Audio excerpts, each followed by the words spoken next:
hearty welcome to Grandma's Wealth Wisdom with your hospitable hosts, Brandon and Amanda Neely. This is the only podcast for strategies to grow your wealth simply and sustainably, like Grandma used to.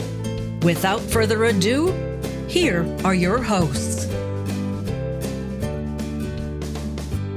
Hey, I'm Brandon, and welcome to Grandma's Wealth Wisdom, where we work with you to build wealth Grandma would be proud of. And I'm Amanda. With this episode, we're starting a series of episodes under the theme of On the Verge of ...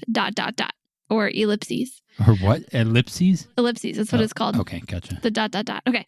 Each episode will stand independently, so you don't have to listen to every episode to get the point. Although we know you love this podcast, so you're probably going to listen to every episode, right? Right. But we're going to be starting with some gloomier topics, but we're going to end with some more positive ones. So stick with us through the whole series so you can get to that positive part. Today, we're going to be talking about housing. Yes, housing can be a gloomier topic for many. We'll explain soon. First, Brandon wants to read another 5-star review. Awesome. Thanks, Amanda, for letting me read this review. So this review comes from Jeep About. And as you guys know, reviews are really helpful and really helps build up the podcast and listeners. So we want to let you guys know about all the amazing reviews we're getting. So it comes from Jeep About. And he says, Or she, to know or not to know is the title. And it says, I like Amanda and Brandon's podcast because they give simple examples of real life situations. Even if Brandon adds a few extra characters in the stories, which I did in Tale of Two Grandmas podcast. So I did add those extra characters for fun. Go back to the review though. So back to the review. They inform me that an annuity will continue to pay the holder even after their principal is depleted. Really? ? An annuity will do that. Wow.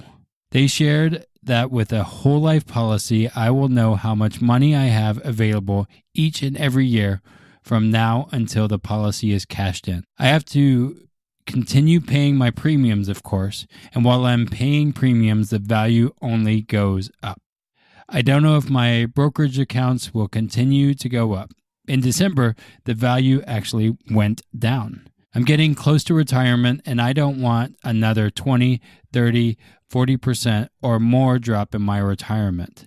I want to know that as I get closer to retirement, my retirement money is growing. Thank you, Amanda and Brandon, for sharing your knowledge with me. Thank you, Jeep About, for your review. And as Brandon was mentioning, reviews are super helpful. They help us know that we're making an impact and they help the podcast reach more people. So we decided that we're not beyond bribing you to leave a review. Here's the deal. If you write an honest 5-star review, we'll share it on the podcast. Plus, if you take a picture of your review and send it to hello@grandmaswealthwisdom.com, we will send you a copy of the best-selling book by Pamela Yellen, The Bank on Yourself Revolution. And Jeep About's going to get that book. Right.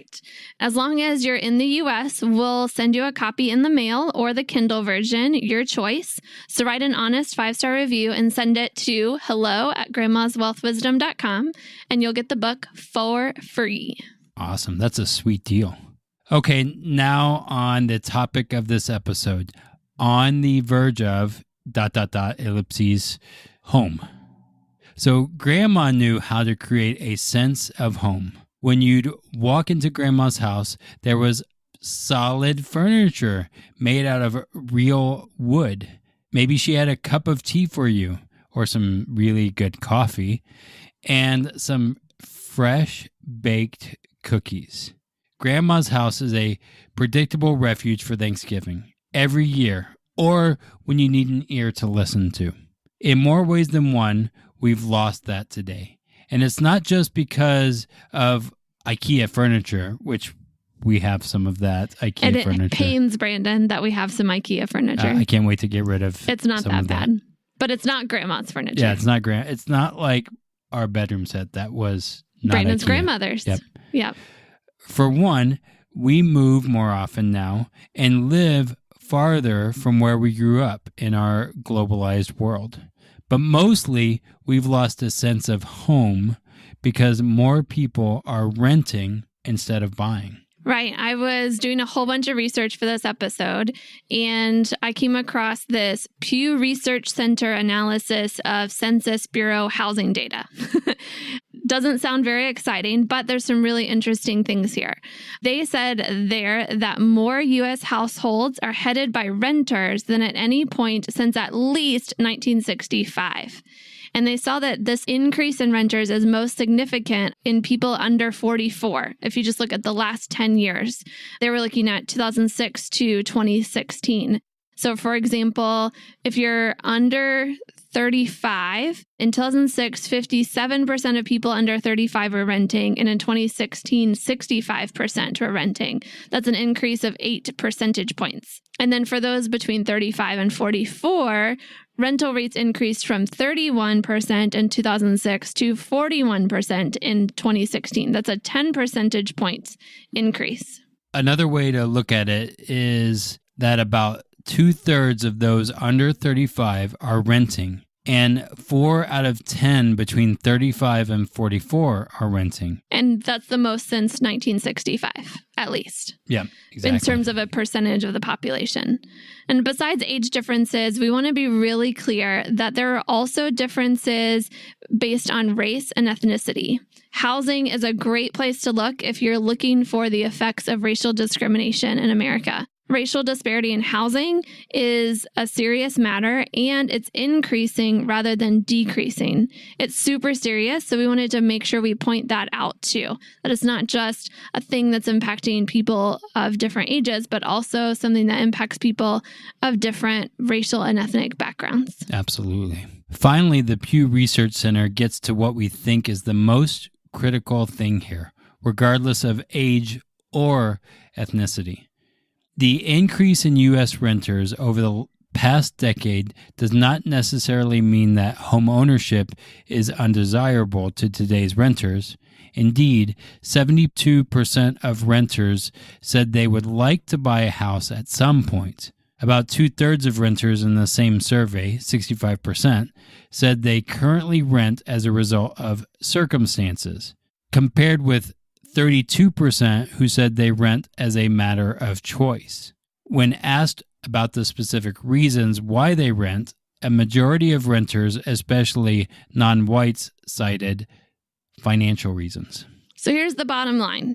The effects of the housing bubble that burst are real and continue to linger even today. Fewer and fewer of us are able to purchase a home, so we stay as renters. And when we look at what are the reasons why, with the dip in housing prices after the bubble burst, we have to believe it's not because houses are more expensive than they were 10 years ago, although in some cases they are. There has to be a different reason why more and more of us are unable to purchase homes. And this is what the Pew Research found, that it's quote unquote financial reasons. And so we started to ask ourselves, what are these financial reasons that are cited in the Pew Research? To look for these financial reasons, we need to look at this group called the National Low Income Housing Coalition. Each year they published a report called Out of Reach.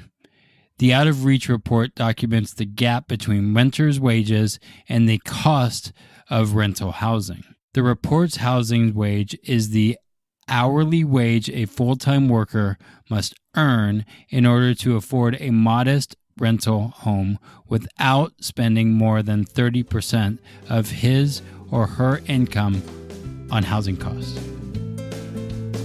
Grandma always said, eat your vegetables. She loved making home-cooked meals with healthy food and from-scratch desserts. Would you create a diet of fast food or cookie-cutter financial products that made you fat and bloated with fees? Or would you like wholesome, time-honored wealth strategies served with balance and trust? Get started with your healthy money planning by downloading Wholesome Wealth Recipes. Your Moolah cookbook is waiting for you at grandmaswealth.com. So here's the bottom line of the 2018 report, the Out of Reach report. In no state, not one of them, out of all the 50 states, in no metropolitan area or county Can a worker earning the federal minimum wage or the prevailing state minimum wage afford a 2-bedroom rental home at fair market rent by working a standard 40-hour week? So if you're making minimum wage and you're only working 40 hours a week, there's no way you can afford a 2-bedroom rental home for less than 30% of your take-home pay. So as an example, in Chicago, the minimum wage is $12 per hour, which is kind of high compared with the federal minimum wage of $7.25. So $12 sounds good. Sounds bigger. Right. But a person in Chicago would need to make $22.69 to meet that 2-bedroom housing wage standard that this coalition creates. So no wonder so many families work 2 to 3 jobs and more than 40 hours per week here in Chicago and elsewhere. Right, because Chicago's not even the worst place. There are places that the gap there is way higher. The metro area with the largest gap between hourly wage and the cost of, or the minimum wage and the hourly wage that you need to afford a 2-bedroom is in San Francisco, California. It's $60.02 hourly wage to afford a 2-bedroom home, but the minimum wage there is only $15 per hour.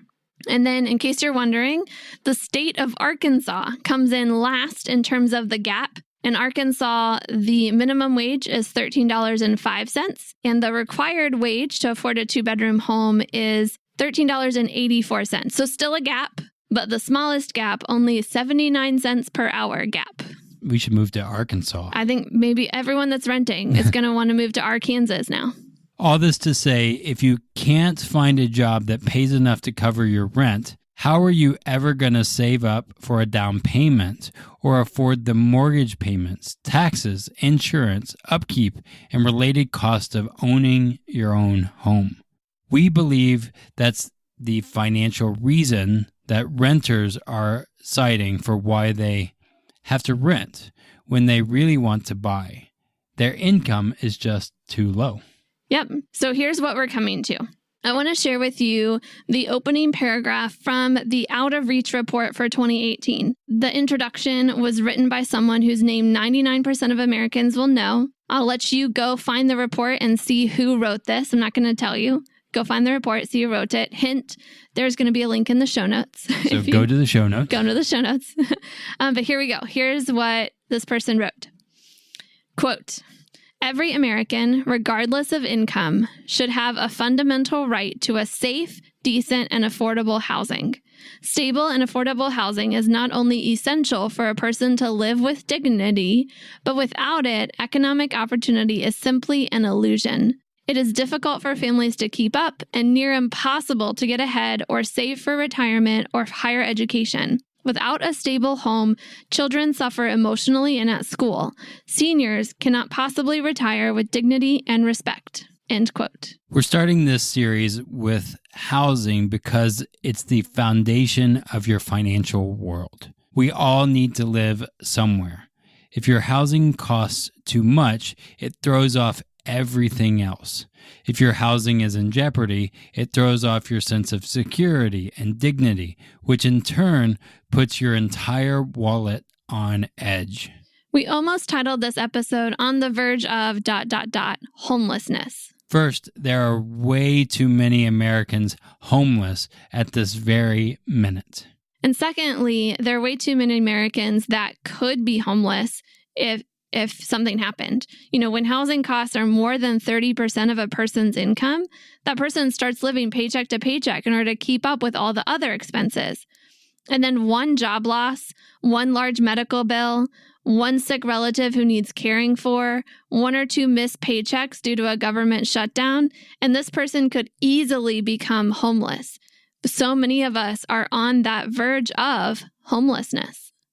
Yeah, I think that whole thing of the government shutdown was just an example to see how close people are to this verge of. Like, I mean, we saw people that didn't even have a little bit saved up to take care of those basic expenses, even though is a month, or I don't know how long the I shutdown think was. they missed one paycheck and were close to missing a second. And that, that just showed, and they were just told, go get loans, which means that the banks are going to make more money with interest. We could go down that rabbit hole, but we're not going to. We're going to stay focused on home and the sense of home. So there really is a housing crisis in America, but there are glimmers of hope that Amanda promised she would give us. Right. There's this headline that I saw a couple weeks ago in January 2019. This headline gave me some hope that people with power are starting to do something about this housing crisis. Here's the headline. Microsoft will invest $500 million in affordable housing in the Seattle area to address inequality caused by the tech industry. That's good. I mean, it is 2019. When did the tech industry start there? I don't know. Anyway, the 90s probably, or earlier. I'm glad they're doing something. Yeah. I saw that come across too, and it was good to hear. Yeah. The other thing that gives me hope is all the people who are choosing a different path than the 1,500 square foot or more house close to work and great schools. They're choosing a different way. Yeah. Some are living in co-ops. Some are living in those tiny homes that Amanda loves. Love tiny homes. Some live at mom and dad's house to save for a down payment. Some use the strategy we used for many years and share an apartment with roommates. I mean, at one point, Amanda and I lived with a woman and 2 other guys and 3 cats in a 3-bedroom apartment in order to launch our first business. Now, we did have the upstairs since we were the married couple. Yeah. But there were 5 of us in a 3-bedroom with 3 cats, too. Yep, exactly. Yeah. So if you want to learn more about the housing crisis, just Google it. You'll find Huffington Post articles and other news galore. If you want to do something about it, you could decide to join with movements advocating for policy change. But our biggest suggestion, if you want to do something about the housing crisis, is this.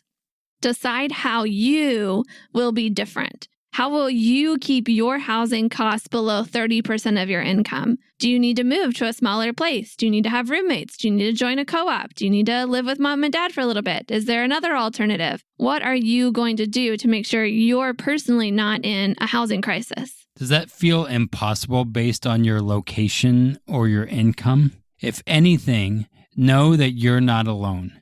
Millions of other Americans are in the same predicament.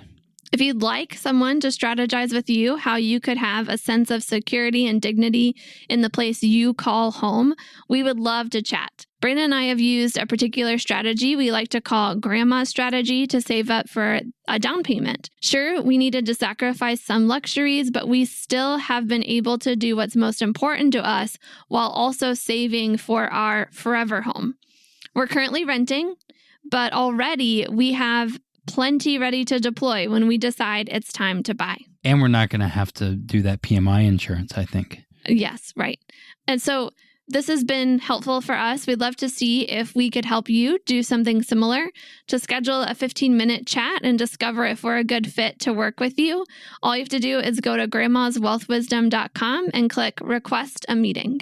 So that's it. Next time, we're continuing the On the Verge of series. The title is On the Verge of Ability. We'll be talking about one of the biggest risks to your income when you're in your 30s and 40s. See if you can guess what the biggest risk is between now and the next episode. Until next time, keep building your wealth simply and sustainably for your own future and the future of our grandchildren's generation. The topics presented in this podcast are for general information only and not for the purpose of providing legal, accounting, or investment advice. On such matters, please consult a professional who knows your specific situation. This is thepodcastfactory.com.